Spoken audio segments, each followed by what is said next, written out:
Welcome to Jawing About the G-Men. I am Joe McGuire along with Sean Scanlon and King Zay. Another terrible football game by the New York Football Giants. Down 27-0 at halftime. Daniel Jones, we would later find out for the season. Things continue to get worse week by week, Zay. What are we going to do? Oh, man. It's like I told you before, and you're not going to believe it. I'm going to keep saying it. We're just down on our luck. There's nothing more you can say. You're just down on your luck. You're in a year where anything that can go wrong will go wrong, and it's just the situation that we're dealing with. It's going to suck the end of the year having to weather the storm and get through these last couple of games without our captain and our starting quarterback in Daniel Jones, but this is part of a football season. This is part of the game. Injuries happen, and unfortunately for the Giants, this injury comes at a time they didn't need it to happen, a time where they felt they were getting healthier and possibly could maybe go on a run and squeeze back into this playoff race, but based on what we are dealing with, that's all out the window. So I don't know. What are the chances that this guy's gone next year, that this team now officially moves on from Daniel Jones? I don't know. I'll just keep it brief because I know Sean probably wants to touch on this too. I will say, like I keep saying it in all the blogs and all the Twitter sites and everything, the Giants moving on from Daniel Jones will be the worst mistake of the franchise in the last few years. Not based on his talent, but based on what you've seen it. Look, this is a guy who's not coming off of a year where he played miserable and terrible. This is a guy who took you to the playoffs. He won you a bunch of games. It wasn't the greatest season, but it was a good season. It was a better season than you've had in recent history. And again, we see what this defense is. We see what the weapons. And I'm almost sure we're all in a clear, consistent agreement that if they could fix this line, this team can almost compete with anybody in the league if they can get a line in front of them. But I think moving on from Daniel Jones and plugging in a new quarterback with no line and the same issues that you had going into this year, you'll be setting him up to be, again, a quarterback in the future of the Giants. It could be Caleb Williams behind this line. It could be Pat Mahomes behind this line. I don't know that it would make much of a difference if they block like that. No, completely agreed. I don't see how a USC quarterback wins you anything. They don't win anything in any way. I don't know what the hype is. I'm serious. I just don't think they play in a division where the competition is that great all year, where you can go, well, he's a consensus number one. Name a number one quarterback to come out of USC or a top 10 quarterback to come out of USC and be successful. I'll wait. Sean, is this the end of Danny Dimes with the New York Giants or no? It's definitely the beginning of the end, I would say. His contract has a lot of guaranteed money in next year, so I don't think they get rid of him this offseason. But after next year, it's basically a 2-year deal where most of his guaranteed money is already paid, where you can pretty much get him off the books. So I think they keep him next year as a backup if they do draft a quarterback. If they don't end up drafting a quarterback, I think he'll be there as a starter. But I think that it's definitely a possibility that they're going to draft a quarterback. I firmly believe that they're going to have a top 3 pick. I don't really see any more games that they're going to be winning down the stretch. I mean, maybe they win one game with the team that they have right now, but it is an absolute disaster with Tommy DeVito back there. The line is not good. We don't really have even time to get our balls or get the ball to our playmakers. And then our defense was, had some good momentum going into the Raiders game. And then they give up 30 to one of the worst offenses in the league with a late round rookie quarterback. So I just don't see them winning a lot of games. I think it's definitely a high possibility to have a top 3 pick. And if they do, I think it'd be kind of hard to pass up a Drake May or a Caleb Williams. I think it's funny. Real quick, I've heard a lot of people say the kid from Carolina, Drake May. And my thought is you drafted an ACC quarterback from a basketball school. Thank you, Joe. Thank you. And you've done it. They did it a million years ago with David Brown, another former Duke quarterback. Giants. In neither case did it work out. We're suffering from a delusion We see other things work for other teams. You see Joe Burrow come in, you see Pat Mahomes, and you instantly assume that that is the same situation that's going to happen when you plug in a rookie quarterback who is a top rookie quarterback in your opinion. And that's not the case with the Giants. In my opinion, I agree with Joe. Daniel Jones is a serviceable quarterback. He's won you playoff games. He's shown you that he can win you games. Get him a line. Go with your number 3 pick and go get a Marvin Harrison Jr. Because even if Daniel Jones isn't your guy, at least having a Marvin Harrison Jr. solves the issue of not having a number 1 receiver for the next quarterback that comes in. You're not gonna have time to. If you draft a receiver, you don't have any time to give him the ball with the O-line that we have. Well, that's why I say you draft a receiver, you go in the second round with that second round pick you got for Leonard Williams, you get you a guard, you go get you another guard in the second round. You go keep building that line. You don't want to plug a quarter. You guys are delusional if you think Caleb Williams is coming in here and winning more than 3 games. Absolutely. Absolutely delusional. He definitely would. He's got the talent to do it. You're wrong. You're absolutely what? wrong. You have the talent to do it, and he would come in here and be 3-star corners. In college, he could do it against 3-star corners. And you think Caleb Williams right now could step in and do a better job than what's been happening? Than Tommy DeVito? Absolutely. 1,000%. Well, I don't mean Tommy DeVito. Even before that with Daniel Jones, yes. He's a better quarterback than Daniel Jones. He's talent-wise. I mean, obviously. Game. Yo, can you say that? He's never played an NFL game. Right. No, absolutely. He's playing a bunch of guys who may never make the league. And you're telling me he's going to be a super bro. All I'm saying is the Daniel Jones era in New York is coming to an end. And it's coming, whether you like it or not, it's coming to an end. Maybe not this year, but next year it's absolutely done.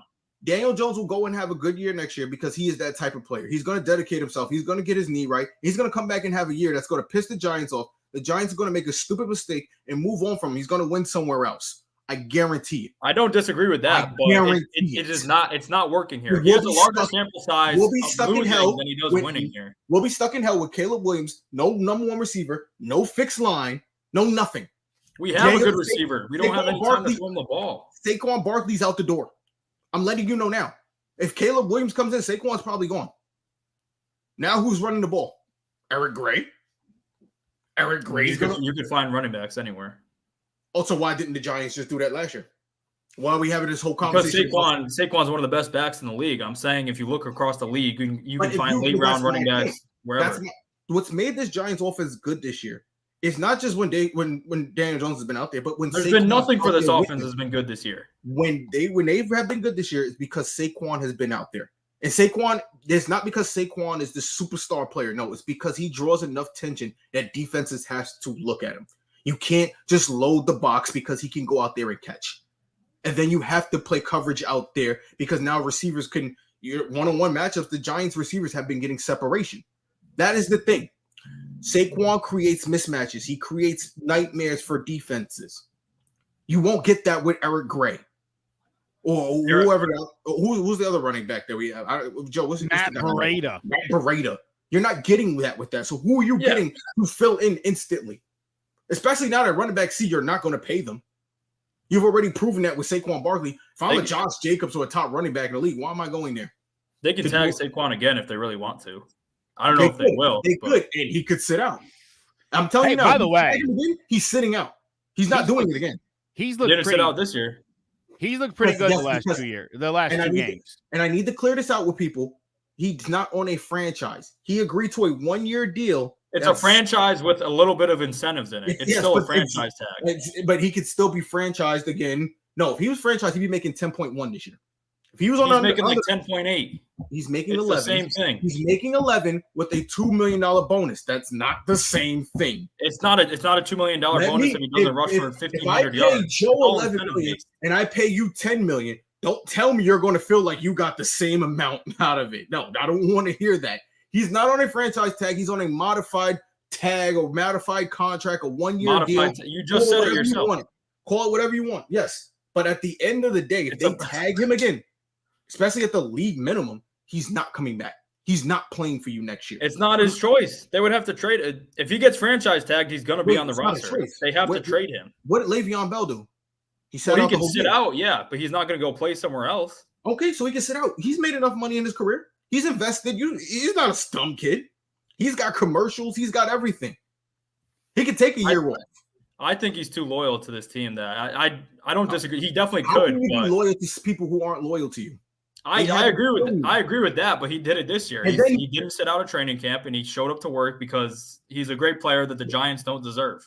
So you're exactly right about that. You screwed him once already, and they'll probably do it again. And now you're not only going to do that again, but his closest person on the team, Daniel Jones, you're probably going to move on from if in your idea what you want. I said after next year. I'm not coming back for that. There's nothing. I'll tell you what I think. I think after this season, I think they signed Saqaun to like a 3-year deal. I think the 36 million 3 years. It's not going to be, and maybe 40 million over 3 years. It's not going to be anything great. It's going to be a better offer. Again, I think this is contingent on he's got to continue to suit up every week for the rest of this miserable season. He's got to continue to produce. He's looked amazing the last 2 weeks, basically carrying this offense on his back. And it hasn't looked great, but somebody has to carry it. And it's been like 95% Saqaun Barkley. He's the whole offense right now. He is literally the whole offense. The crazy thing is, I feel like Tommy DeVito's had more time back there to throw, and he's been less pressured. Well, the line got better. The line hasn't been terrible the past couple weeks. They've gotten better through the year. After Daniel Jones hasn't been there, they've gotten better. And that's another he's been running for his life. I would almost rather see Matt Barkley attempt to run this offense than I would Tommy DeVito. He's been around it. He's spent like 2 years in it. No, he has, but he knows Tommy it. DeVito didn't look bad in preseason. No, Tommy DeVito looked fantastic in preseason, which is why 2 weeks ago when they didn't let him throw the ball once, I thought, did Brian Dable not watch that? I mean, there were literally Giants fans in the preseason who thought Tommy DeVito earned the starting job. Well, delusional, I understand, but people felt that way. He looked really good. Then he comes in and it's like, no, don't let him throw the ball. Then last week you had him throw the ball a bunch, and it was 2 pretty quick interceptions. So I don't know that this kid really understands the offense. He's not super talented. He wasn't great at Illinois. He wasn't great at Syracuse. Matt Barkley, again, a USC guy. I don't even love that. But I just feel like he's got a better handle on things. It might make more, and it almost seemed to me, just from listening to Brian Dable, that once Matt Barkley gets up to speed, I think he seriously consider at least giving that guy some snaps, because you need somebody that understands this offense and the intricacies of it. Because here's the messed up thing. This team wants to win football games. Oh, they're still going to. I think they're going to win a game or two before the end of the year. It's inevitable. Yeah, they're probably going to beat the Commanders. They'll stumble into one, probably. They'll be a Commanders. I think they'll pull out a Green Bay win.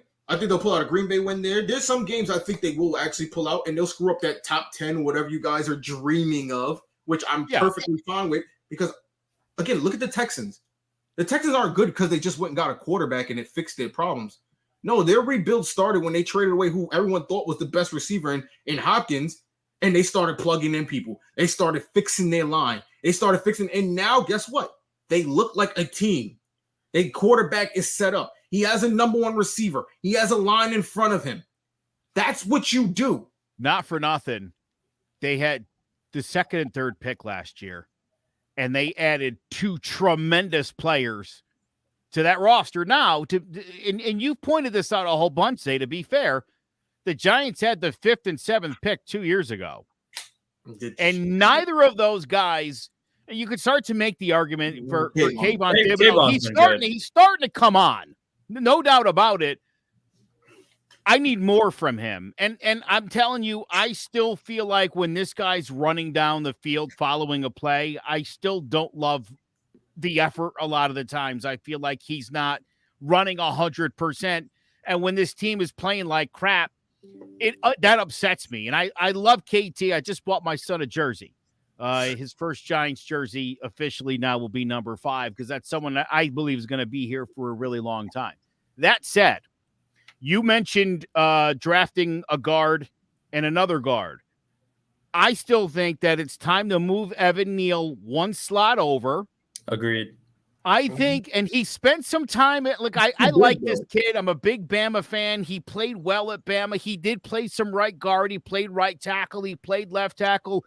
I know he's big. He's tackle size. He's a really good guard.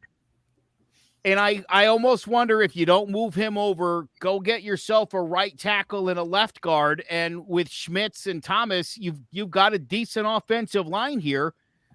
They'd all be young and hopefully continue to improve. So that would fix those problems. I do agree that if they get a high pick, look, I think Daniel Jones does come back next year. I think if you have a high pick and Marvin Harrison Jr. is there, I think it'd be nuts not to take him. Absolutely. I do agree with, look, the other thing is the Giants could also always go the free agent route looking for a quarterback. I mean, a Kerry Collins once took us to a Super Bowl, and he wasn't even that great. So the Giants have more than just we got to draft somebody. Because listen, I like Carolina. I think May's been pretty outstanding there, but I am so nervous about another ACC QB from not a football school, but from a basketball school. That just doesn't make me feel great. Sean, I'll grant you, you were saying, look, Caleb Williams is more talented than Daniel Jones, pound for pound. There's a reason this kid is the defending Heisman champion. There's a reason most people have him going number one. People felt that way about what's the kid there in Carolina, Young? Bryce Young. Bryce Young, thank you. Again, my Bama guy. He hasn't panned out.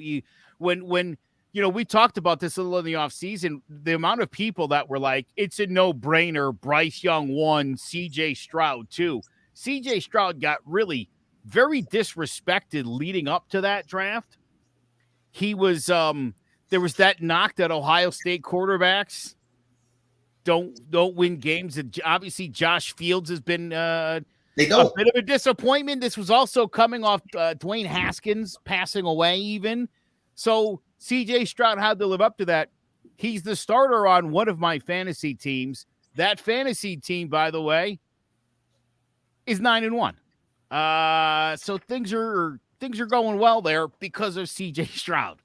I do love that kid. But look, I think the Giants have to look at maybe it's not, again, this isn't necessarily we move on from Jones and we draft somebody. I still think that you could go the free agent route. You can go the trade route. There's going to be some options.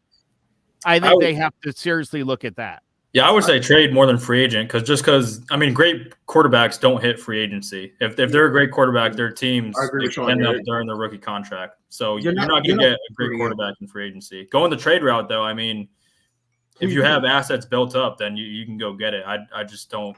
We don't have who you getting a whole bunch of assets. That's the question. You trade and look at the Broncos. They thought they were getting something, and look what they had. Browns too. You can't, and that's what I say. You can't assume in this league. Honestly, and I agree. I will continue to say this: the Giants' best thing would to be get your top pick, take either Marvin Harrison Jr. or the tight end from Georgia, Brock Bowers. Take one of those guys because yes, if you think you got a bigger issue at tight end because the guy you just brought in, he's never going to play. Tight end is not like a premium position though. You need to build the line. Still. It's not. Travis Kelce is huge on that team, on the Chiefs. He's like what was the on the Saints? They had a couple. What's his name? Jimmy Graham. If you have a big time tight end, that big time tight ends are there in the league, like Gronkowski. What are you talking, bro? You're talking about two guys that are retired. All right, hold on, timeout. And to be fair, listen, look, if the Giants have a top 5 pick, they're not drafting Brock Bowers. You're not taking a tight end. No. He's not that good. Kyle Pitts at 4 was a stretch and a huge mistake for Atlanta. Kyle Pitts Atlanta doesn't know how to use him. They don't know how to use him. 100% correct. A team like the Giants that could get some real value out of a pass-catching tight end. But again, I like Brock Bowers. I think he's pretty outstanding. If I had the 12th pick, I think, I could maybe not in the top 10. That's not happening. Marvin Harrison, for me, has to be a top in the top 10, it has to be to Marvin Harrison if you're in position to get him. I agree with that. That's the only skill position player I'd take in the top 5. Get a number 1 receiver, fix the offensive line, and like Joe said, Daniel Jones blows it this year. Guess what? You'll be in the draft at a top pick next year. It's nothing to rush to. Caleb Williams will be, he's good, but guess what? Next year there's going to be another kid they're going to be boasting about. Honestly, as good as a prospect as him. I think the kid in Washington is better than Caleb Williams. Michael Penix Jr. Yeah. I think Penix is way better. I'd rather have Penix than He's been in college for 6 years. I was going to say, not for nothing, Michael Penix Jr. has been in college since the 90s. Care. He's like Van Wilder. Listen, the more time you have, the better to me. LA, the Rams had a great situation. You know why? Because they drafted a quarterback who was in college forever. And then he came out and blew it up. He'd probably be the starter right now if he didn't have a drunken rage problem and couldn't stop drinking. Bro, that's what you want. I want a guy with time. I don't know where this idea of let me get a quarterback who's been in college for 2 years. No, I want someone who's been around, who knows how to read a defense, who's seen multiple different defenses, who you could put in different offenses. We see this too many times where you rush these damn quarterbacks out there and it fails because you want them to be great before they are. Look at New England. Don't get me wrong. That's Joe's guy. New England, they have no quarterback. They're going to be looking for a quarterback soon. Yeah, how about real quick, not for nothing. How about this kid leading a drive to beat the Buffalo Bills? And Patriots fans were like, he still sucks. Get rid of him. Like, really? Are you guys insane?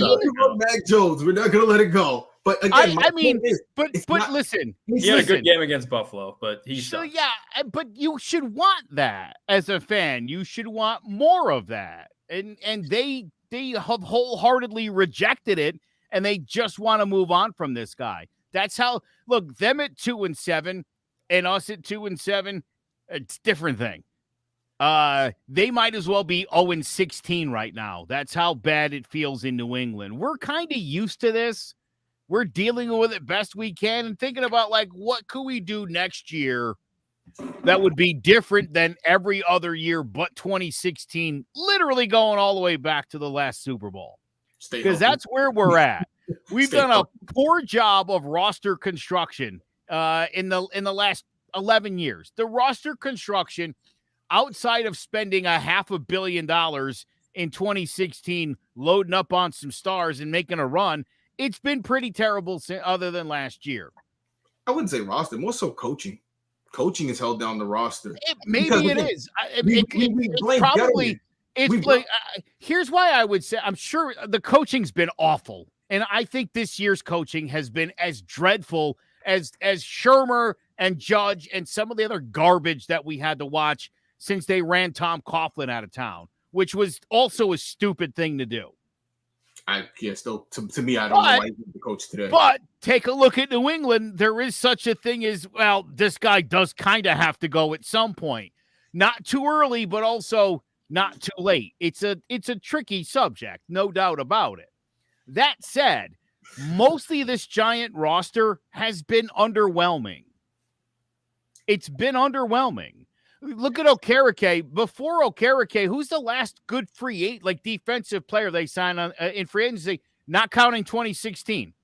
Wait, any other time that they've gone out and picked somebody up, they don't do it. It doesn't happen. It's been poor roster construction. They've struck out on all sorts of top picks. There's been a ton. No, I think that's why I keep blaming coaching. We have brought in some good guys. We have drafted some good. Dexter Lawrence, another good guy. Blake Martinez. It took Dexter Lawrence 4.5 years to get good. Yes. No, he was. No. That's not true. To get to the level that he's at. He came in playing against guys like with Dalvin Tomlinson, who was also good. You had a pretty good, so he was complimented. But they brought in good players. Blake Martinez was a great linebacker before the injury. And then we had another linebacker before him that got injured. It's just injury. Again, but my point is, even if they bring it doesn't work out, and whatever they do does not work out. It has not led to wins. Get anybody, it doesn't work out. Then it makes the point of what I'm saying. You're picking the wrong people. You're bringing in the wrong folks. It's health in coaching. That's what's holding back the Giants. Health in coaching. It's either you have your quarterback, or you don't have your running back, or you don't have your receiver. How much of a problem is the turf?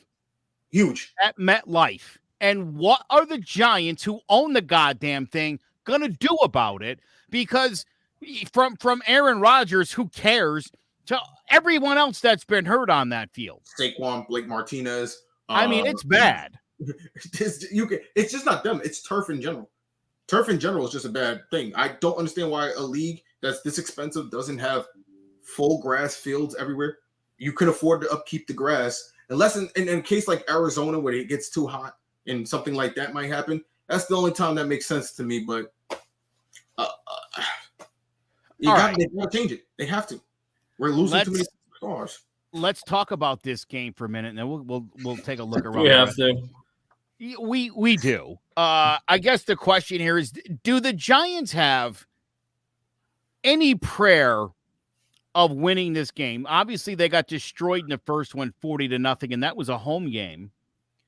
As they said, it was raining, and one thing led to another. 40-0, they're down. It's not like and Sean, it only rained when the Giants had the ball. I don't know if you're aware of that. It was very sunny out when the Cowboys had possessions. Is this going to be?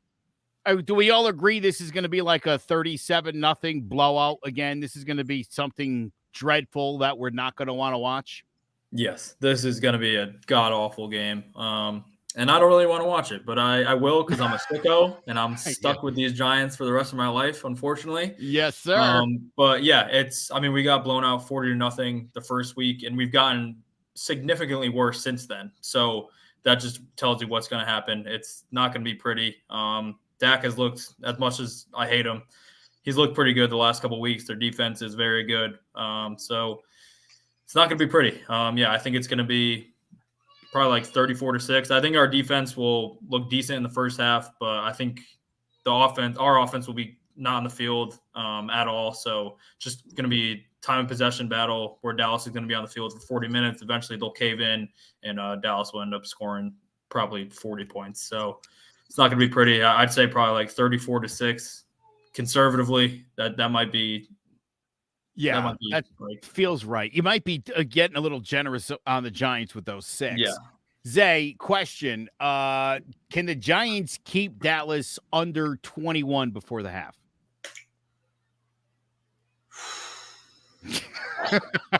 That's our parlay. Can the Giants keep them under 21 in the first half and under 42 for the game? Here's the thing, and I agree with everything Sean is saying. This is probably going to get ugly. But this will be an effing game that the Giants win that they shouldn't have had won. I could just see it where Danny DeVito pulls out his first career win. No one expected it. But again, I don't know what to expect from Dallas. And I agree with Sean. Dallas is like the juggernaut. They should run right through us. But then I watched how they played Arizona. And I think to myself, holy crap, could this be another skate game where they are supposed to win and do everything right? And somehow, some way, Danny DeVito manages maybe a touchdown. Saquon runs for one. And somehow the defense comes up big. I don't know. I'm still on pace with Sean. I do think it could be a blowout, but something is telling me this could be a game the Giants win that they shouldn't fucking win. Give me a score. Give me a score, because I wrote Sean's 34-6 down, and I've got me down for 44-0. What do you got? Yeah, Shawnee. I'm not stupid. Giants losing. Losing it could be 42-0. I'm gonna be honest with you. It could be something. I'm going to give you 42-0. Alternatively, in your fantasy world, Tommy DeVito plays out of his mind. They win the game. The score is it's like 17-14. 9-6. Something 17-14, 9-6. These are alternative scores in a reality where some crazy things go down. I'll take the Giants 13-10 in the bizarro world, but really I think 44-0 is probably apropos. I mean, the Cowboys are frauds, but they do beat up the bad teams. That's what they do best, is beat up the terrible team. Well, not the Cardinals, except for that one. But except for them, every other game against a bad team, they blow them out and they lose to the good teams. So this is going to be another game where they beat up on a bad team, inferior opponent, and then They'll ride them to the playoffs and then they'll lose there. So that's the Cowboys rinse and repeat every year. Let's talk about more miserable franchises. The Colts play the Pats. Obviously, they want Mac Jones out of town. Anthony Richardson, just when things are going well, out for the season. The Colts may have found themselves something here. Zach Moss, by the way, has been phenomenal all year. Jonathan Taylor came back, and anybody who was riding Zach Moss in fantasy knows they just pulled the blanket out from under you. Jonathan Taylor back to being a lead back. What do you guys got for this game, Colts and Pats? You want to go first, Sean? You get it. Yeah, I mean, you got to be a diehard football fan to wake up at 9:30 a.m. to watch the Colts and the Patriots. You really got to love it. Germany, you want to watch football? Check this out. I mean, at least they got Chiefs Dolphins. Like, even though it wasn't a great game, they got to see good football teams. Now, Germany may never ask for the NFL to come back after this game. It's not going to be pretty. I think the Colts do pull it out because I think they're a frisky team that has hung around in games this year. I think Gardner Minshew is always good for. He's pretty entertaining. He might not be a good quarterback, but he's entertaining to watch. And the Patriots, their offense is just not good. Have a bunch of their star defenders out. So I think the Colts probably win a low-scoring, ugly game here. I still insist that Bill Belichick does not allow Mac Jones the opportunity to put this team on his back and go get him. And I still think Mac Jones has to. Well, we just saw it 2 weeks ago in Buffalo, what this kid can do when you let him just go out there and throw the ball down the football field. I think they remind me of the Giants, and it's like we just can't have the offense blow it. The defense will hold them, and hopefully we'll kick a late field goal. I think that's a very 80s mentality of football. It seems like what Belichick has fallen back on, and it seems like what the Giants have always tried to do. Zay, what do you got on this one? See, guys, I feel like the NFL scripts better start scripting. This better be a barn burner, or they better start running up the score. Because like Sean said, we're not coming back to Germany after this one. But I got the Colts. It only makes sense.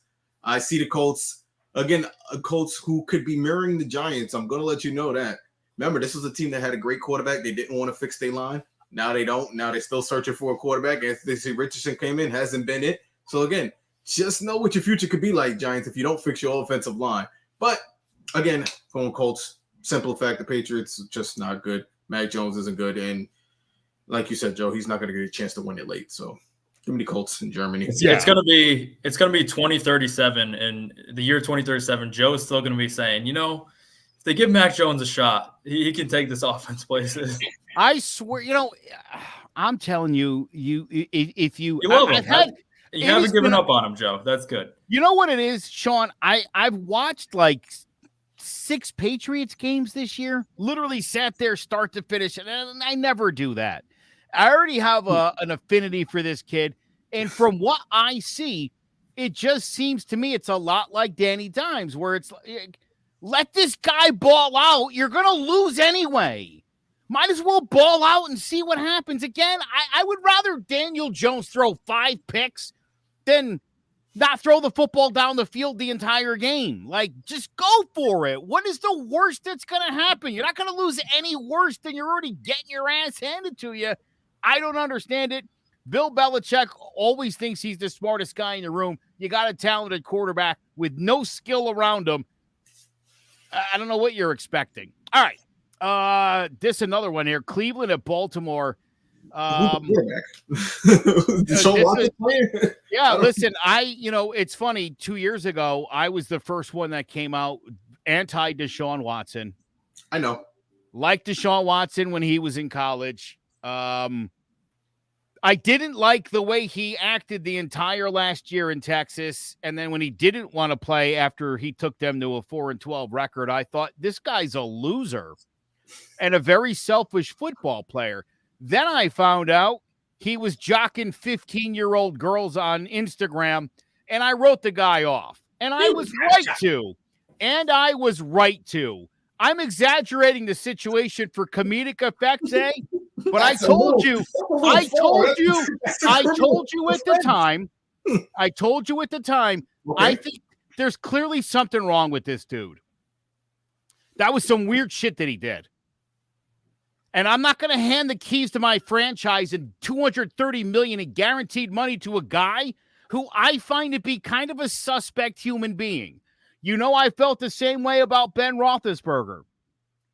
That guy's about as much of a, I mean, O.J. Simpson, Ray Caruth, and Ben Roethlisberger, to me, all the same kind of person. And Deshaun Watson goes in that group. Okay. OJ, if you ever see this, I'm not with him. I don't know him. I barely know him. We met. I grew up. I loved the Juice. That was my dude. The Naked Gun movies. Those were my favorites. I liked that guy until he murdered his wife and the waiter. And then when he tried to rob those dudes, come on, OJ, stop committing crimes. Anyway. I'm always suspicious of criminals, and that's what Deshaun Watson has proved himself to be. He's a fraud. He stole $230 million from a lousy Cleveland franchise who thought they finally, for the first time since Bernie freaking Kosar, thought they had a quarterback. He's garbage. And they're wasting an unbelievable defense.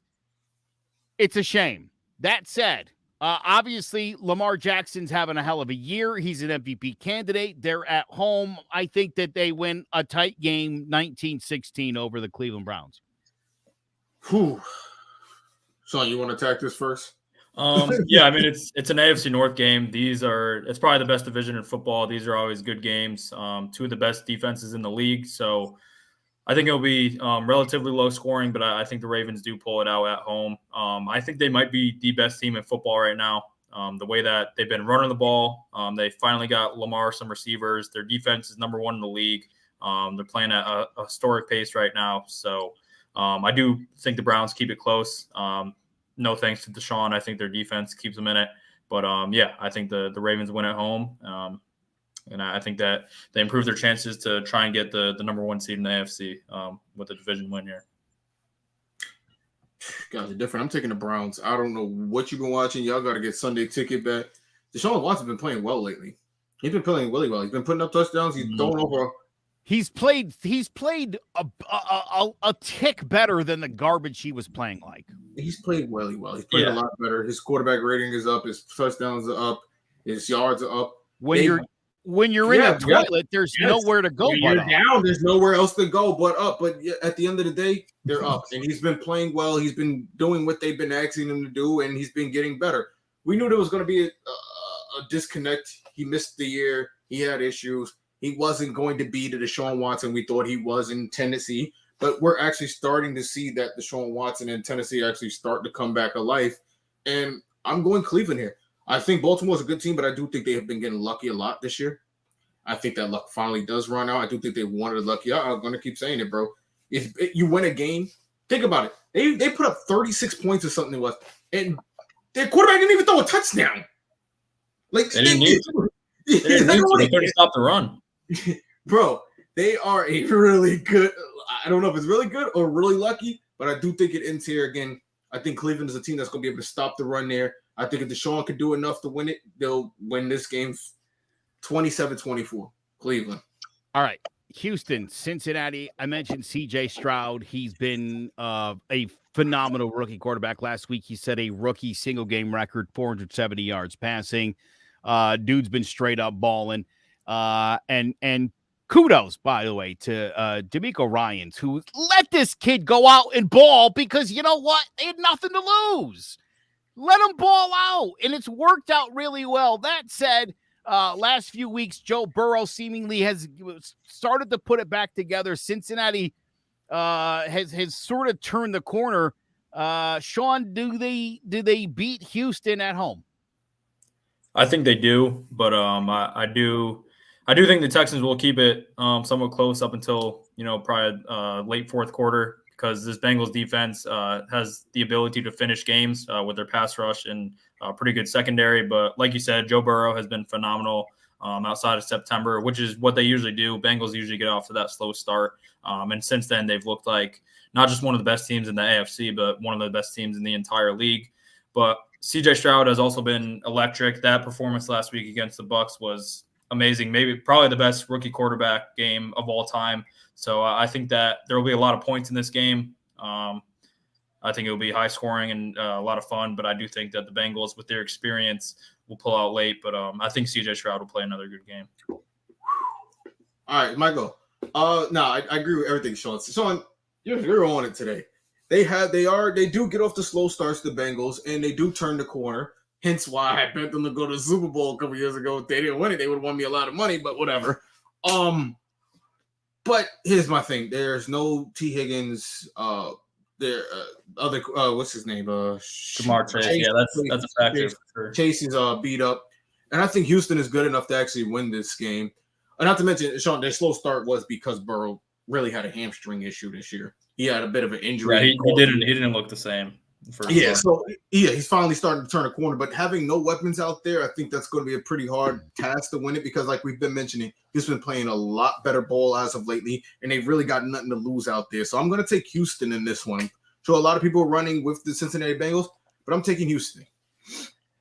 I, too, will take Houston 24-21. I think they win it late here. I like Houston so far this year.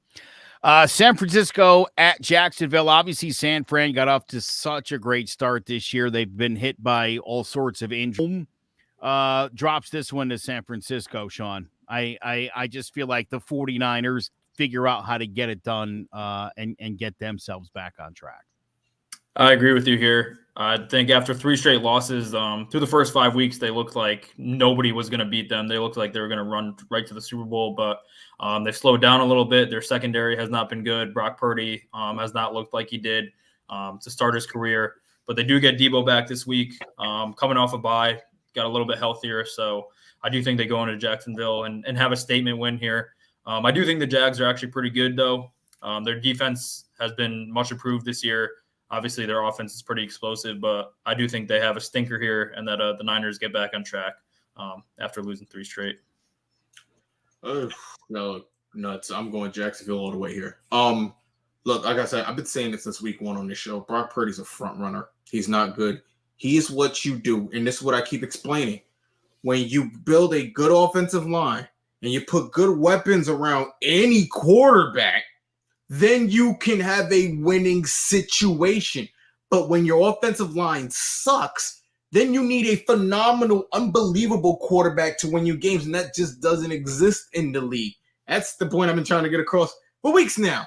Fix your line, put weapons around them, and you might have something, and that's what they have with Brock Purdy. But again, to me, he doesn't have enough. I think Jacksonville's a top team in the AFC. I think they will be one of those teams that will be looking to get an AFC championship this year. They weren't far last year. We've seen what happened with the Waffle House situation.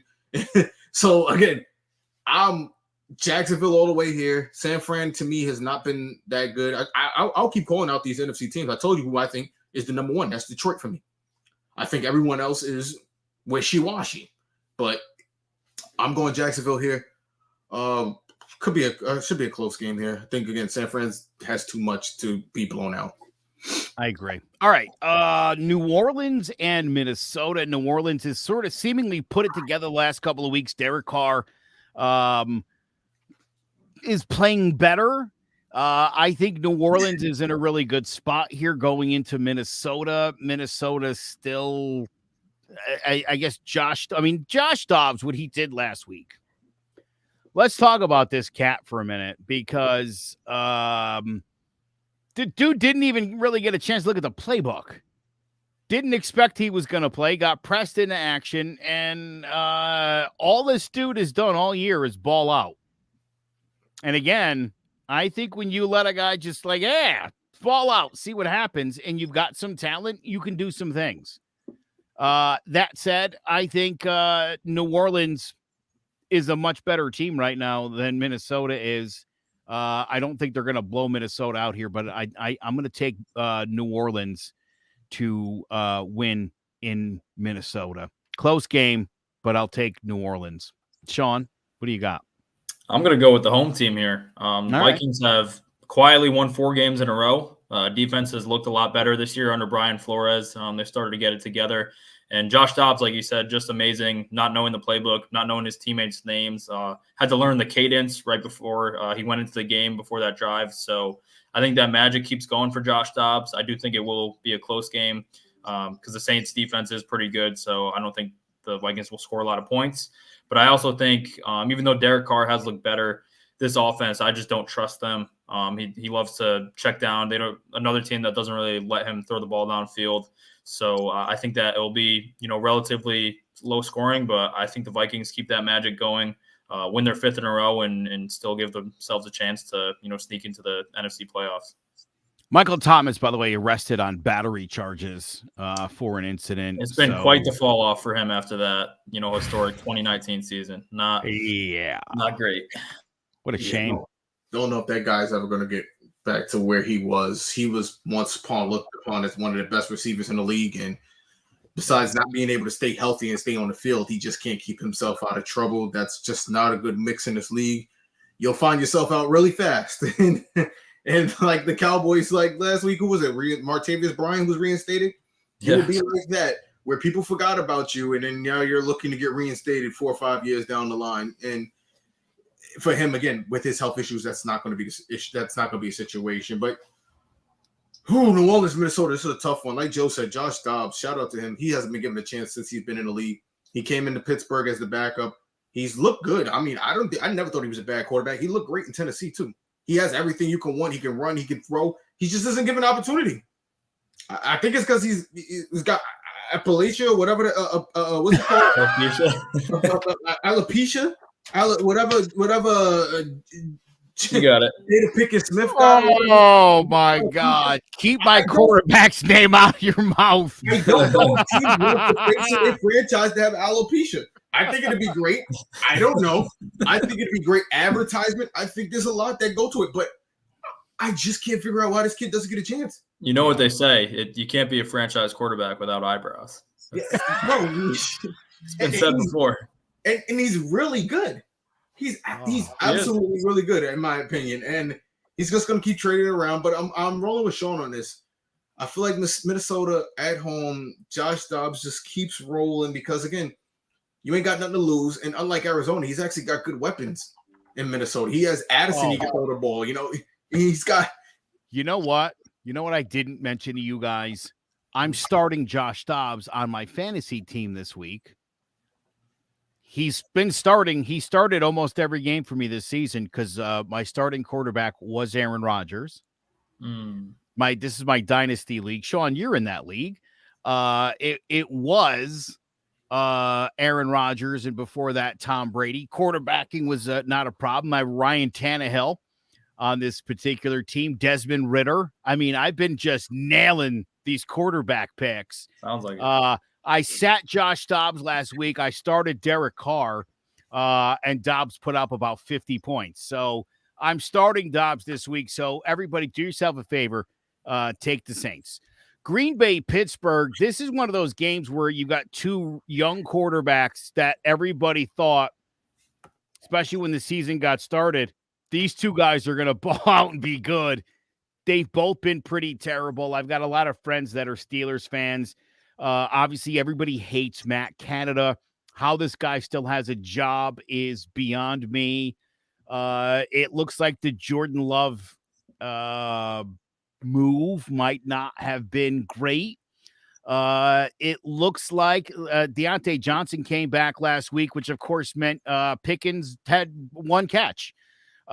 So we'll see if they can't get some things figured out there in Pittsburgh. But this is not going to be a fun to watch game. I'm expecting turnovers. I'll take Pittsburgh only because Pittsburgh's the home team. This one's ugly. The Steelers, I don't know how they have a winning record with the offense that they run out there. It's tough to watch. I mean, and same thing with the Packers. There's something about Mike Tomlin and a winning record that sort of happens. He's a great football coach. He's a phenomenal head coach. Never had a losing record in his 15 years there. He gets the most out of his teams, and with this offense that he has, it is impressive how they have a winning record. And I think they win another one here because this Packers offense, like you said, Jordan Love I just don't think he's the guy. They have a really young offense, not a good offensive line. So this is going to be probably a low-scoring game. It's going to be an ugly score, 15-11. It's going to be something weird. But I think the Steelers pull it out in the end and keep winning somehow, some way. Yep, completely agree. Steelers, I don't think they have many losing seasons in general. I think we got the worst into this marriage relationship or whatever the heck it was. We got the short end stick of it. But yeah, I'm taking Pittsburgh. Jordan Love is who everyone thinks Daniel Jones is, or who the year that people think. If Daniel Jones had the year last year that Jordan Love had this year, I'd be all with you guys kicking him to the curb. I'd be all with you guys. We're talking about a playoff quarterback here. But the hardest part Jordan Love is always going to have is Aaron Rodgers was a great quarterback replacing a great quarterback. It's rare that you ever have that situation in the NFL where you have two great quarterbacks, one playing and one waiting in the wings. That rarely ever happens. And for anyone in Green Bay or anyone who's an analyst in NFL to expect Jordan Love to come in 1 year and be Aaron Rodgers is absolutely ridiculous. I'm sorry to say it. It was catered to him. The offense, everything was built for Aaron Rodgers, and you can't expect a guy like Jordan Love, who doesn't have the same weapons and attributes and all that stuff. He can't do the same things. Sorry, Jordan Love, you are the soft landing for the new quarterback. Yeah, for sure. Tennessee, Tampa Bay is just like Green Bay, Pittsburgh, only with veteran quarterbacks. Oh God, who made the schedule for this week? Oh. This is this week sucks as far as football games are concerned. I'm going to take Tampa Bay in this one again. I'll take them because they're the home team. I feel like they've been running the ball a little bit better. Baker Mayfield's played better than I think anybody could have expected. But to me right now, Tennessee, the run with Tannehill and Derrick Henry, it's pretty much come to an end. The train ride's over. It's been derailed. I'm surprised they didn't move him at the trade deadline. I think the reason is because nobody wants Ryan Tannehill, or I don't know. Were you talking about Henry or? I meant Derrick Henry. Yeah. Okay, Nobody. I don't even think Minnesota would have been like, yeah, we'll take. No. Yeah. No. That makes more sense. Even with that, I think that Tennessee's going to win this game because Will Levis is going to be the starter now. He's looked pretty decent through his first two starts. Had 4 touchdowns in the first game. And the Bucs, I don't know how they started 2-0 or 3-0. This team is not good. Ever since Brady left, it's just not been pretty. And Baker hasn't looked that bad. Their defense isn't terrible, but I think Will Levis does enough in this game to win them a game. I think the Bucs have lost 5 in a row now, so I think that continues here. But yeah, Tannehill and Derrick Henry, they got an AFC championship out of it in 2019. It was fun while it lasted, but it has come to a screeching halt. So now it's the Will Levis era, and I think he gets a win here in Tampa Bay. Yeah.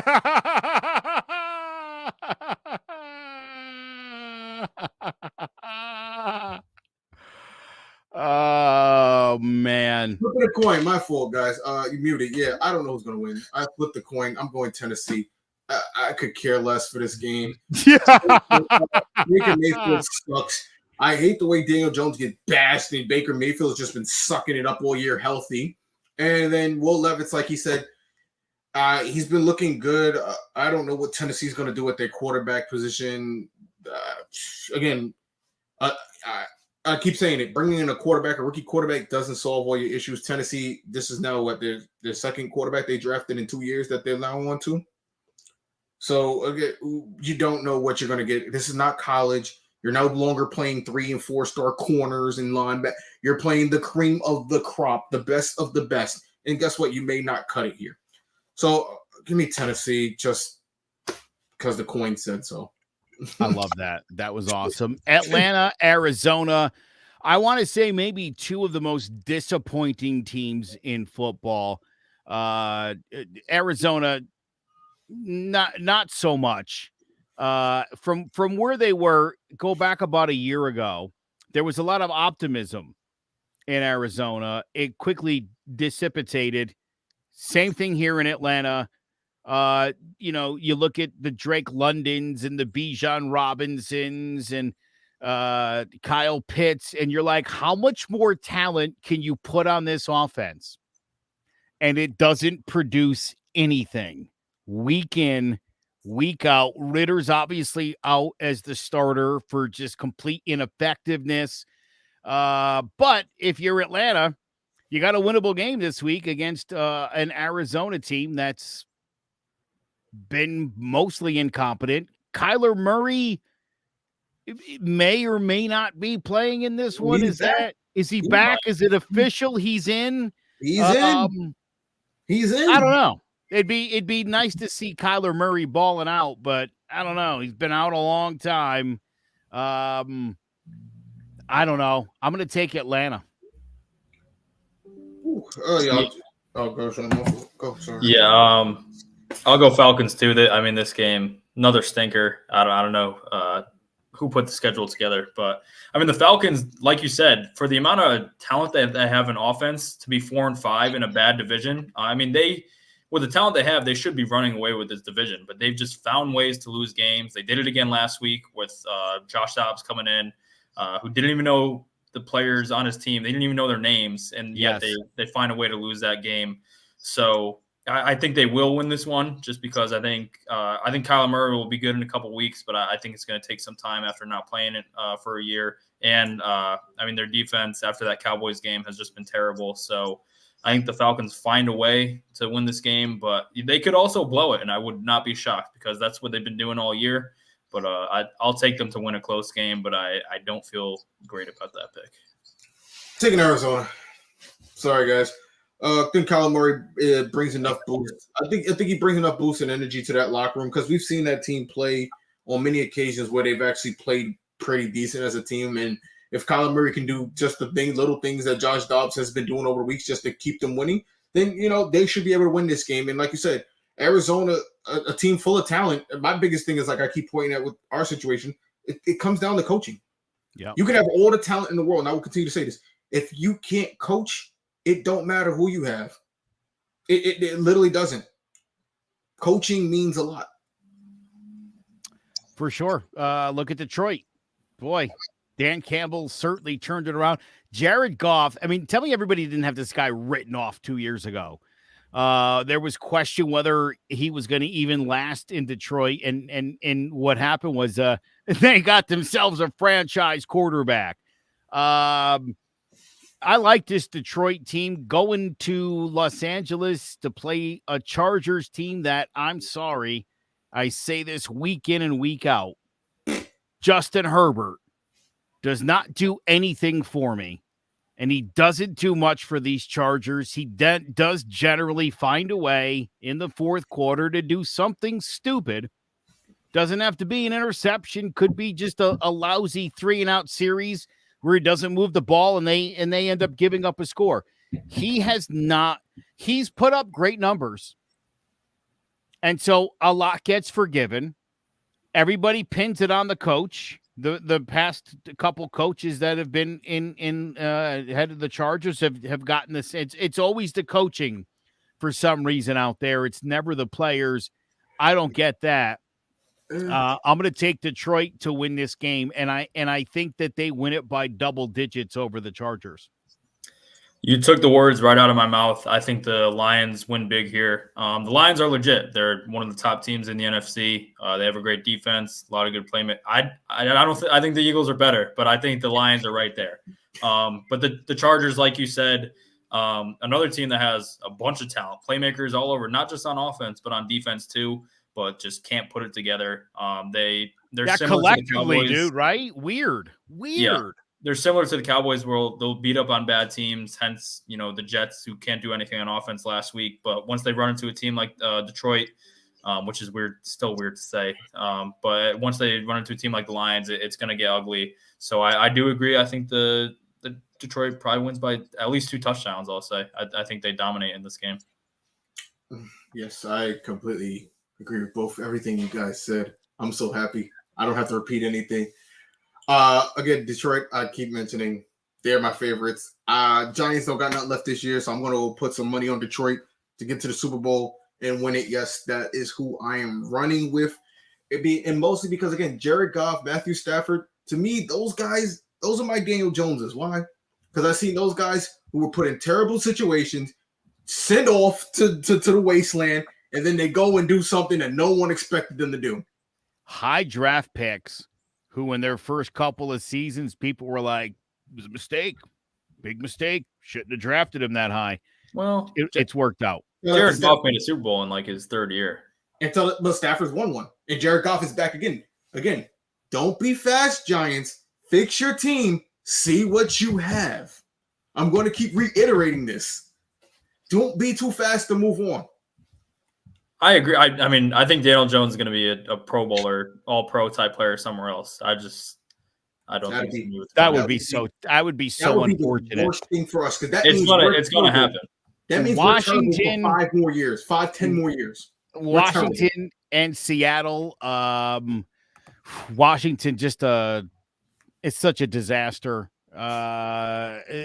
Again, a weird disaster that wins some games. Washington tends to win games you don't think they're going to win, and they generally lose the games you think they're supposed to win. Howell's not the answer at quarterback. They're one of those teams where, they split carries with the 2 tailbacks, and it makes so even from a fantasy standpoint, you got to hate the Commanders. It's a shit show, to put it nicely. I'm going to take Seattle in this one. I think Seattle doubles up to score here. Some kind of a 23-12 kind of game here. I think Seattle shouldn't have much of a difficult time with Washington. Shawnee? I'll go with the Seahawks too, but I have a weird feeling about this game. I think the Commanders are going to stick in it somehow. Their offense hasn't looked, that bad. Obviously, Sam Howell. I think Sam Howell actually is the answer in Washington. I think that he's been good. He's been sacked a lot because his offensive line isn't great, but they do have some good playmakers around him. And with Eric Bieniemy calling the plays, I think they've been all right.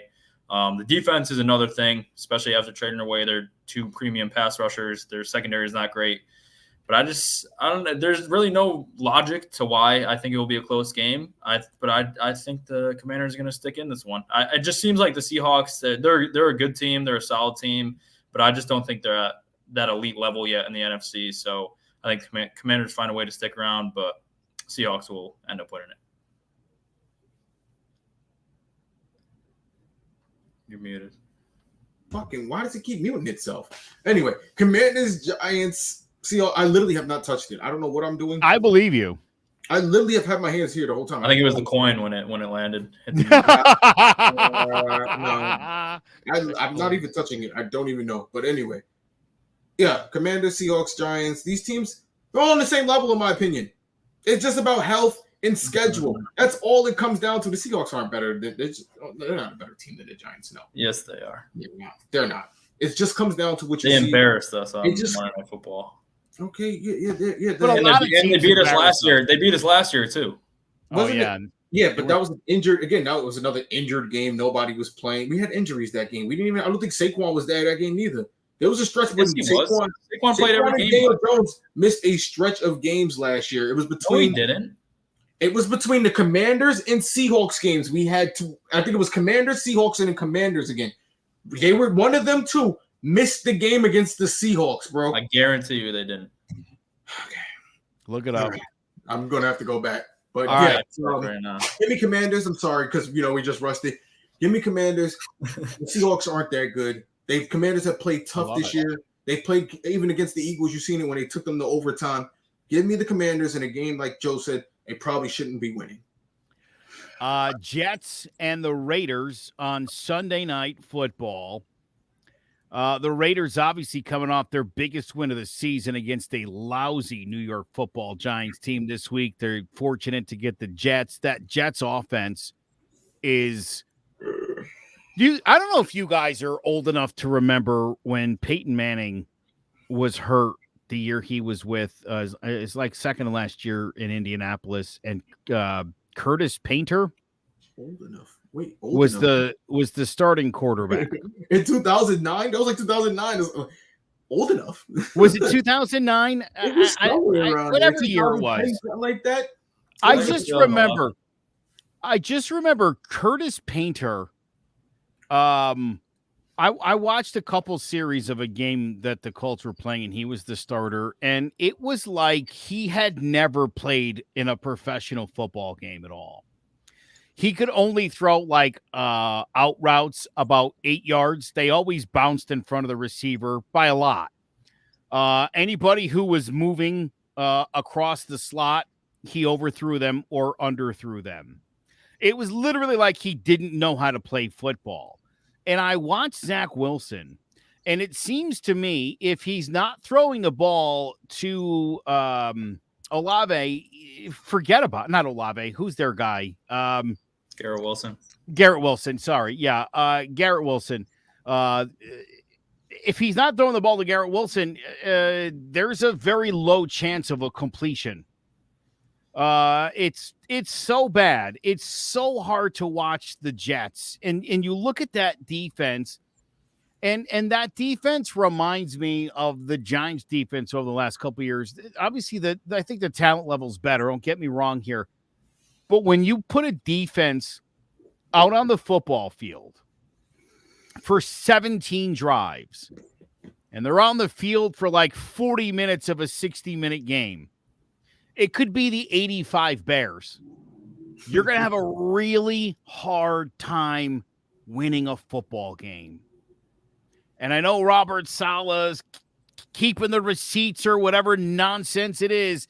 This offense and its inability to get first downs and stay on the field is absolutely murdering this football team. Why they have not attempted to bring in any other quarterback to try to salvage this thing, because, I mean, look, they've won some games. Aaron Rodgers could conceivably return before the year is out. He's not doubtful, but that's his plan. You've got a championship caliber defense. Your offense is putting them in a position where I feel like even if the Jets squeaked in to the playoffs and Aaron Rodgers came back, your defense will be so beat to shit by the playoffs that I can't see them. You can't sustain that. It's an absolute shame. But Zach Wilson, I think, from what I've seen, is the worst quarterback in my 48 years I've been on this earth. I would argue there is not a worse quarterback who has started football games multiple times than this guy. He's terrible. And I feel so bad for the Jets. And if I'm Dalvin Cook, oh my God, shoot somebody. Don't kill him. Shoot somebody. You get released. You can go sign with the Chiefs. You know what I mean? Like, Dalvin Cook's got to get out of there. He could do more. He could do less than shoot somebody. There's a lot of other things you could do. I'm just trying to get him out of there quick as possible, and it was the first thing I thought of. Shoot someone in the leg, say you're sorry, and get the hell out of New York. Classical birth. That's what I was thinking. Except shoot somebody, not your own. That said, that said, I am taking Vegas 20-12. Oh, I thought after that you were going to say that said, I'm taking the Jets. That said, I got the Jets in a row. That'd be the ultimate plot twist. I actually am going with the Jets here. I know that the Raiders looked great last week. I know that they're riding high for the guy, Antonio Pierce, who obviously we all love being Giants fans. But I think they were just so pumped up that Josh McDaniels was gone. I think every player in that locker room hated him, and I think that they're riding high off that. Then they come in, they blow out the Giants, but they're going against, like you said, a very good defense. And if Zach Wilson can just figure anything out, and I know he won't because he sucks, but they do have two very good young playmakers in Breece Hall and Garrett Wilson. I think that if they can just give you one touchdown from each of them, they can win this game, because I do think the Jets defense will shut down Aiden O'Connell, who played great last week, but I don't think that continues. So, Sean, I'll give you this. If the Jets score an offensive touchdown, they win the football game. That's good. That's crazy. That's sounds a huge if. Yes. But if the Jets can score an offensive touchdown, I bet I would agree with you. They will win this football game. The thing is, can Zach Wilson get the ball into the end zone? Great question. It is a great question. Yeah.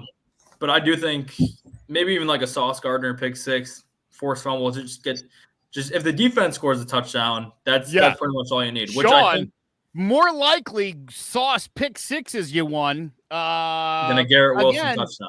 Again, I think if the Jets can score a touchdown, if they score 2 touchdowns, forget about it. It is all over. Wait, time out. Yeah, so, I think it's a.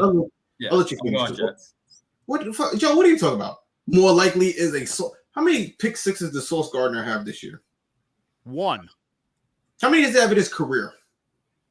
I have no idea. No, how is that more likely? You're more likely of a sack fumble or a strip fumble, something like that for a touchdown, not a Sauce Gardner pick six that happens once a year. Sure. I'm telling you right now, your boy Zach Wilson is so incompetent that I would rather, if I had the choice to parlay Breece Hall running for 50 yards, Garrett Wilson receiving for 50 yards, and the last thing was either Sauce gets a pick six for a touchdown or Zach Wilson throws a touchdown, I would take the Sauce Gardner parlay. You're crazy. I like the odds that much better. Crazy. That's how terrible Zach Wilson is. When he has Garrett Wilson on the other side, who he can hit down the sideline and he can't. On that. But he can't. He doesn't have the ability to do that because he's a shitty quarterback. He's done it. Hell, he almost did it to us. A clock is right twice a day, bro. He literally almost did it to us. No, I don't go that crazy. Look, especially with Aaron Rodgers in his ear, I'll give Zach one thing. He's gotten better. He's not a Pro Bowl caliber quarterback. No, but having Aaron Rodgers has helped him. Sure, having a Pro Bowler in your ear telling you what to do will make you a better quarterback, no doubt about it. I say that all the time. That's why on his own, he is still the worst quarterback I have ever seen. There's no arguing that. But because they have their defense and because the way we've seen the way the Jets have played this year, Zach Wilson has just had to do enough for them when they win games. He doesn't have to put up 200 yards. But imagine if he could throw for 200 yards, they would win games. They might be undefeated. They would, but Joe, they wouldn't have Aaron Rodgers if he could do that. That's the point. They're 500 right now, they wouldn't have Aaron Rodgers if he could do that. They would not have done it. It's insane that they're where they're at because his ineptness to me is historic. Look, and I'll tell you right now, I don't know where Matt White is. I don't know where Neil O'Donnell is. I don't know where Fitzmagic is. I would call any one of those dudes. No, you wouldn't. I would. Busy doing commercials. Fitzmagic is done. I would. Second off. If they had an even slightly competent quarterback, I agree, Sean, they'd be undefeated. There's no point. I told you, you play Zach, you make it look like you're still in this because if you end up with a high pick, then you can take something that you need later who could play maybe a year or two behind Aaron Rodgers. The Jets are more set up for that, in my opinion, than the Giants are. Because, again, a quarterback learning behind Aaron Rodgers and then just plugging in some kid with no number one receiver, no offensive line, that's just a terrible situation in general. And if you're thinking what happened in Green Bay, I would love to play you in Madden because I'm cooking you, bro. You every time you make these faces, bro, I'm telling you, you don't know what you're talking. Anyway. No, because no. Because the Jets are going to have a mid first round pick. The Giants are going to have an opportunity to have a top 2 pick. You hope. We don't know how this season is going to play. How many wins did the Jets have? I do as the Giants. They might win one more game if they're lucky. 3 or 4? 4 and 4. That could easily be a top 5 pick at the end of the season. Don't ever get that twisted. 4 wins could easily be a top 5 pick at the end of the season. Not with as many bad teams there are in the NFL right now. Again, you'll see the Giants squeak out maybe a win against the Commanders and then maybe a win against Green Bay. And then we're all talking about all these guys are all bunched in and the Giants, again, they don't got a tiebreaker. So that would still only get us to 4 and 13. Yeah, the Giants are only Giants are only winning one more game at best. Again, I'm taking Jets. Las Vegas won last week. It was just a revenge game. Antonio Pierce don't like us. Patrick Graham was getting revenge for the way things ended over there. The way we treated black people. We don't treat black people well. Yeah, we don't. That's why I left. When y'all think we're taking Caleb when the first black quarterback to win in 100 years won a couple of weeks ago. But keep thinking we're taking Caleb, geniuses. Anyway, again, if we have the first pick, we're gonna. I guarantee. No, you know that. I wouldn't guarantee be you we're surprised not if taking it was Derek May. I guarantee you they won't take a black quarterback. If we have the first pick, we are 1,000% taking Caleb. Guarantee you we won't take him. Zay, I agree with you. There's a reason they picked Daniel on Jones over Dwayne Haskins, and Yes. it wasn't because somebody was looking at a crystal ball, and it has nothing to do with Ohio State quarterbacks. It straight up was, hey, this white kid from Duke's really smart, and He that looks black good. kid from Ohio State's not. And You can that's pretend- how they determined who You to can pick. pretend there's not a race problem. There is, and there's always going to be one. I don't disagree with that. Obviously, with Tyrod being the first black quarterback to win a Giants game, and for the 100 years we've been a team. History. Yeah. In the history Right, yeah. of the franchise. I was going to say, right? We're one know. of the oldest franchises in the sport. We won 1925. championships, not the Super Bowl. We played in the first championship in football. Yeah. And this is the first black quarterback that won. and not for nothing, the most racist organization in sports, the Redskins, had their first black quarterback win a Super Bowl back in 1991 with Doug Williams. So it just goes to show, there's something to that for sure. I mean, John Mara can be racist all he wants, but if he wants to win games, he'll take Caleb Williams. Bro, when I was a kid, the Giants had a white running back named Matt Carpenter. You'll recall we had a white cornerback named Jason Sehorn. I mean, the Giants, like the Patriots, is like if there's a white guy at that position, we'll go for that guy. Before we move on to that, just look at what they did with the coaching. They took the white Brian over the black Brian. And the black Brian had coaching experience. Yeah. He literally had coaching experience for years. And they took the guy who didn't know shit. That's what I'm talking about. And then Belichick texted Flores and told him, and Flores was like, "What?" Because Flores like under Belichick. That's bro. The idea is they took two Bryans and they said, "Give me the white one. Who cares the black one? It's got experience and knows what he's doing." Belichick, he didn't separate his Bryans black or white, so he had no idea. He just took a shot, like, "Hey, Brian, congrats." Belichick assumes the more qualified one who had been a head coach in the league before, and then they must have taken Flores as the head coach. They're not stupid. And the Giants said, "Not qualified. Give me skin color. What are we talking about here?" Like, come on. You know what? Not for nothing, but look, I said the same thing when Dan Campbell got hired in Detroit, and it's turned out to be a really good hire. But a guy who had zero coaching experience at any level. I think he'd been a high school football coach for like a year, something like that, right, Dan Campbell? But there was nothing to speak of. There's a lot of qualify. You look at a guy like Eric Bieniemy year after year going to these interviews, getting nothing, and Dan Campbell shows up, and it's like, that guy, yeah, there's just something about him. I wonder what it is. Biting kneecaps. Right? Just something about him. Is it that he's white? I didn't see anything else there. He's certainly not a great football player. So what were they going on? He's got charisma. The NFL literally has a rule that you have to interview black candidates just because the lack of them that they have in the NFL. Yes, and you know what? That's the issue. And you know what? I agree. That's what I'm saying. Leslie Frazier, the Tennessee coach that just got cut for no reason. The other black coach, they're like, you know what? Stop calling us. I understand what the Rooney Rule is. If you're just going to call us to check a box, leave us the hell alone. Look how many coaching mistakes Dable has made. Flores wouldn't have made those same mistakes. And we're talking about simple mistakes that he just coaching. He's throwing challenge flags on things you can't even challenge. Yeah, he is a dumbass. and all the luster of last year is gone for me. He's really he's been Sean. I still have hope for Dable. Oh, I have hope for him, but coordinator. He's done so many things this year that have made me go, this guy was a genius last year. What is he even doing out there? All right, let's not make this about the Giants. We already wasted enough time talking about that shitty team. Last game, Monday Night Football. I was going to say a good game, but not really. Buffalo should trounce Denver here. I'm going to say that they do. Buffalo's got issues. I thought last year Buffalo was a little exposed. I've been saying for 3 years now, Buffalo's got all the same issues and they don't resolve their problems.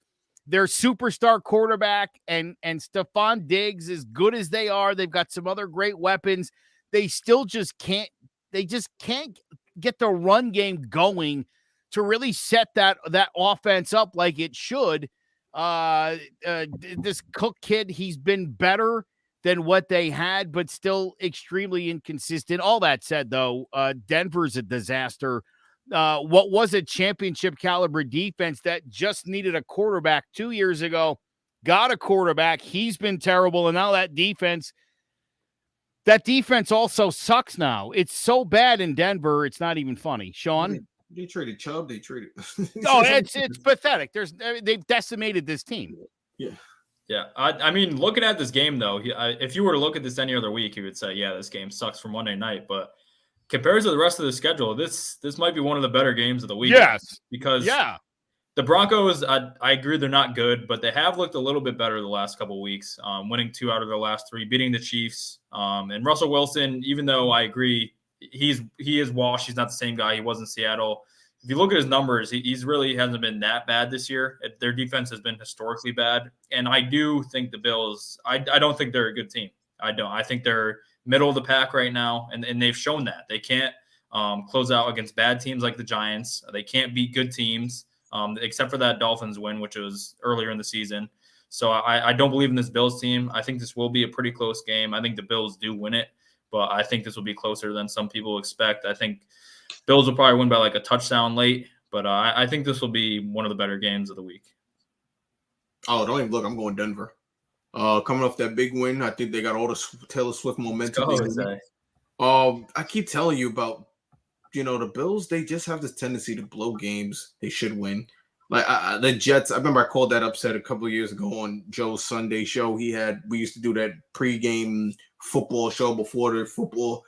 And I called an upset against the Jets and Buffalo, and that's just how they are. They are a team that should win games, and then they don't win them. I'm tired of hearing about Josh Allen being this great quarterback because he, in all these years, he's only had that game against the Chiefs where it went like the overtime and they won it over. That's the best thing he's had. He hasn't done anything.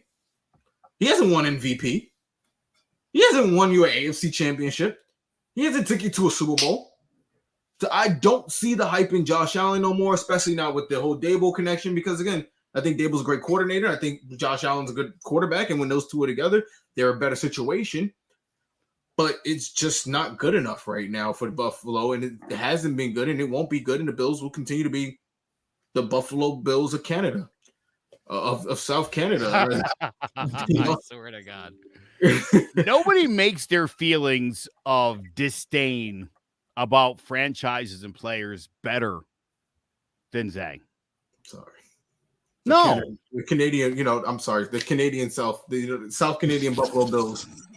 That's what they are. We don't South Canadian Bills. We don't consider them New York. We don't even consider Staten Island New York, and it's all Long Island. It's no, on that's the island. fair. I don't disagree. Yeah, the people from New York that are like, oh, they're the only team from New York with the Giants and Jets playing Jersey. Like, shut up. They are in Canada. If you drive past the Niagara Falls, 20 minutes up, you're in Canada. So they should be in the CFL. We need to take Staten Island, cut it out, put East Rutherford there, throw Staten Island in Jersey, and then we're fine. And that's just how it would be. And redraw the border so that Buffalo is in Canada. Draw your extra hurricane line or whatever you got to do. Sorry, little presidential joke coming up with the. Sorry, Joe. I know. I'm all right with it. Politics coming up. I know it's gonna be a long, long winter coming up for you. It's gonna be a long winter for sure. Oh boy. This season started, dude, with so much promise, and the wheels came off the bus so fast. It's Sean. I'm at the point. I know you were saying earlier, like, you don't want to watch this week's game. It's your team.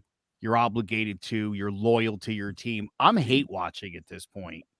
Same. I'm just watching just to criticize and to just get pissed off for 3 hours, and then I can move on with my day. Yeah. Well, every time I have the Giants on, I put the Giants on the TV screen, and then I'll have my laptop and iPad. They always get the big screen. And I will always have them on, but I'm thinking about, that I don't think they deserve the big screen anymore. I'll have them on the laptop, in front of me. I'll still be watching, but it's getting to the point where, what's the point? Last week when I was watching the Giants Raiders, I had them on the TV, and I just kept looking at the Eagles Cowboys game, and I was like, this is what football actually looks like. Like this is good football teams right here. And then you look back up at the TV and you see Tommy DeVito throw another pick. Raiders, one of the worst offenses in the league, score again. It's depressing. I thought after last year we had some hope, won a playoff game. I thought we were heading in the right direction. But just right back to reality for us Giants fans, and it sucks. Not fun. I'm not having fun. Still on the bandwagon. Again, last year it was a prerequisite of what this team could be if we do the right things. If you build the line, get a receiver. I'm going to reiterate this until the end of the year, up until the draft. This is what you have to do. Listen, you're not wrong, but they can't do that. No, they just can't do it. They're so bad at this. You're not cutting him for $69 million next year. They're not going to cut him after. He will not be your backup, neither. That's just nuts. If we get a top 2 pick, he will be. The smartest thing to do if the Giants want any type of respect going forward, let the kid play. If he sucks, again, like I said, you end up with a top draft pick the next following year, and you'll just grab one of those quarterbacks you're going to. Because look, again, Caleb may be good, but again, I don't trust UFC quarterbacks. I never will. You could throw him in Matt Liner, throw all those guys out there. They all suck. They always will continue to suck. Caleb Williams can go paint his fingers on Sunday anywhere else, but I don't want him in blue. I'm so sorry. So that's what it is. We found. You have to be mentally tough to handle this state. I don't want to hear you're crying in the stands at the end of a game because you wanted to win. This is bro. If you're coming to New York like that, you'll be crying a lot. We're going to rip you to shreds with that, bro. This is New York. We don't want to hear that. Look, y'all from Connecticut, so it's a different vibe. I'll bring you down to the state. We don't play that, bro. We kicking you out of town. We hide. I ain't never seen Eli tier once. Eli could have thrown 14 interceptions in the game. I ain't never seen a tier once. That's the type of guy I need. I need a stone-faced killer. Daniel Jones looks like a stone-faced killer to me. The fact that he sat in front of those people and took interview questions knowing damn well he ain't had to be there. And they all, what about your job? What about, and he just sit there, I'll be back. That right there is all I need. That's a stone-faced killer.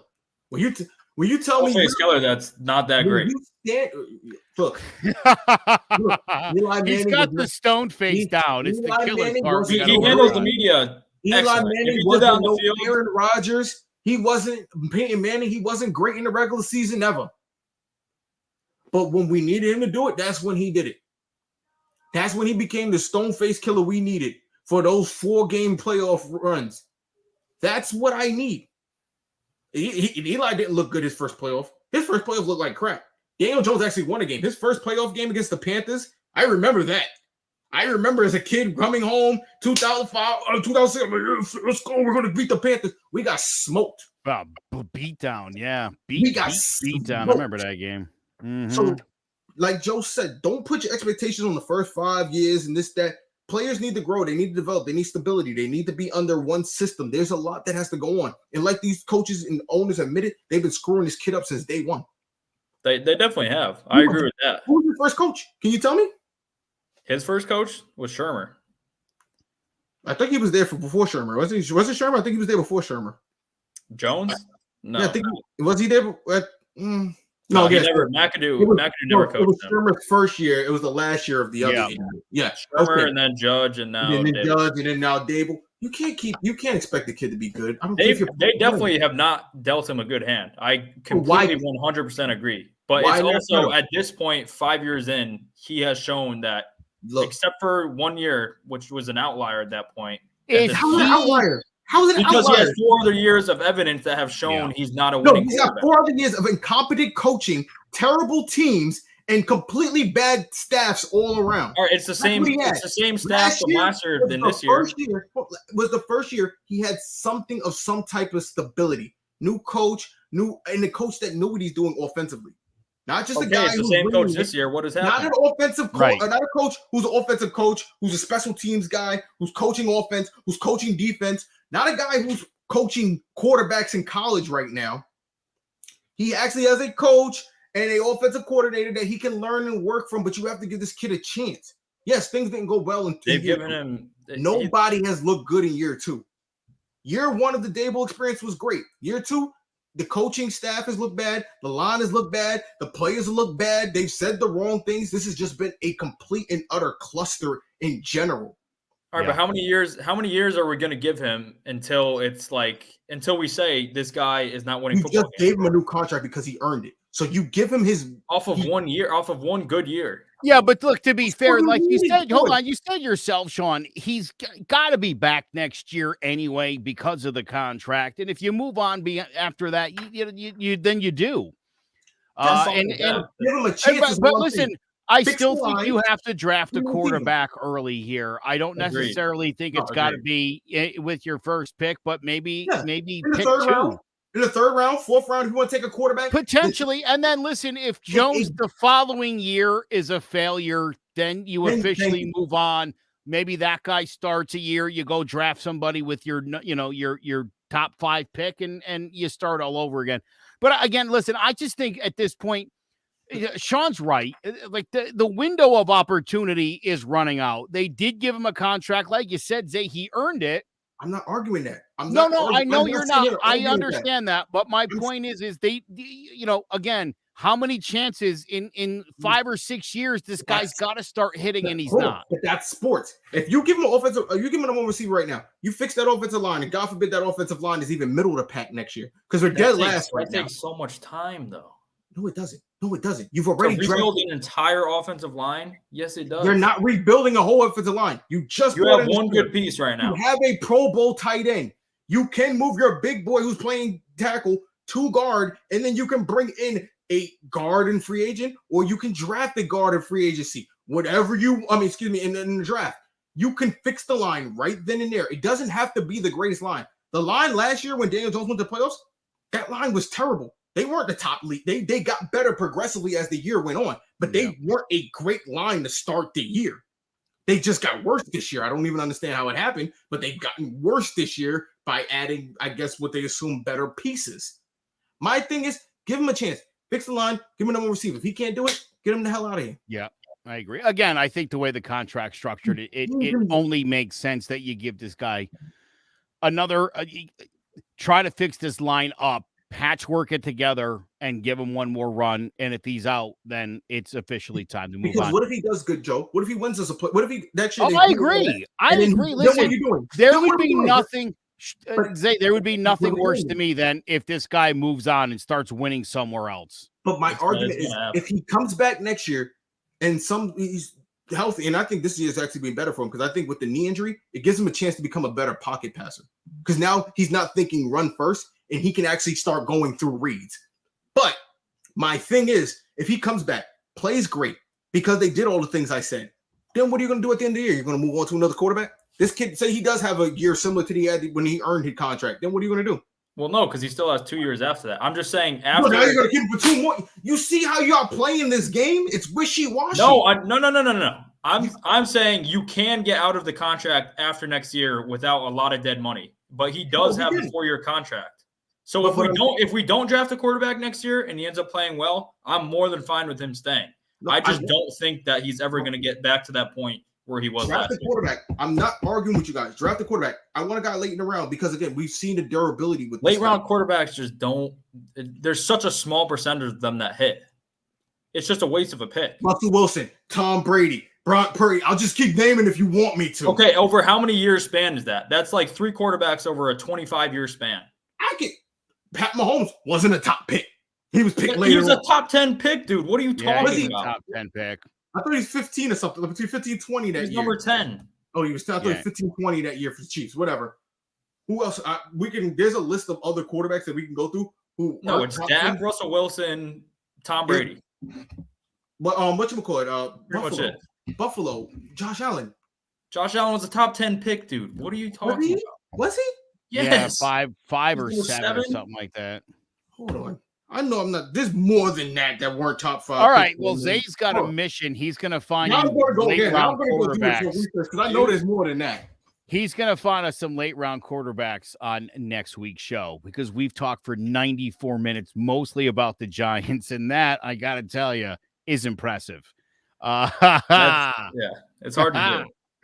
CloverCrestMedia.com/Jawing About the G-Men. You can also find us on YouTube and on Facebook and on Twitter. We hope you come back and join us next week. Again, Giants, Cowboys, 4:25 tomorrow. No one's feeling it. We shall see. We'll be back next week for Sean Scanlon and King Zay. I'm Joe Aguirre. Thanks for watching Jawing About the G-Men.